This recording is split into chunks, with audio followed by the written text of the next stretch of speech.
Unapokuwa unapambana na maisha, jaribu kupambana mpaka pointi yako ya mwisho. Na ukiona sehemu unachoka sana, basi ujue hiyo ndio pointi ya mafanikio yako. Tafadhali usiache. Hebu tazama kisa hiki. Mchimbaji mmoja wa madini aligonga jiwe mara 99. Na alipogonga jiwe mara 99, akaona livunjiki.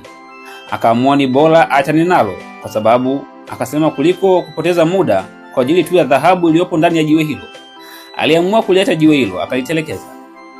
Lakini rafiki yake mmoja alikuja na kugonga jiwe hilo kwa nyundo moja tu, na hatimaye likapasuka na akapata dhahabu iliyokuwa ndani yake. Kiufupi ni kwamba lile jiwe lilihitaji kugongwa mara 100 ili uweze kupata dhahabu, lakini yeye aligonga mara 99 tu. Kwa hiyo huenda angevumilia kidogo akagonga ya mwisho, basi angefanikiwa. Hata wewe leo usikate tamaa. Kwa sababu gani? Hiyo changamoto unayopitia inahitaji kugongwa mara 100 tu. Utakapogonga mara 99 afu ukaacha, atakayekuja kufaidi mafanikio yako ni rafiki yako huyo wa pembeni. Ndugu na rafiki yangu, usichoke tena, endelea kupambana, kwa maana hauko peke yako, bali yule aliyekuumba ana kusudi na maisha yako, naye ataweza kukusaidia katika changamoto zote unazopitia.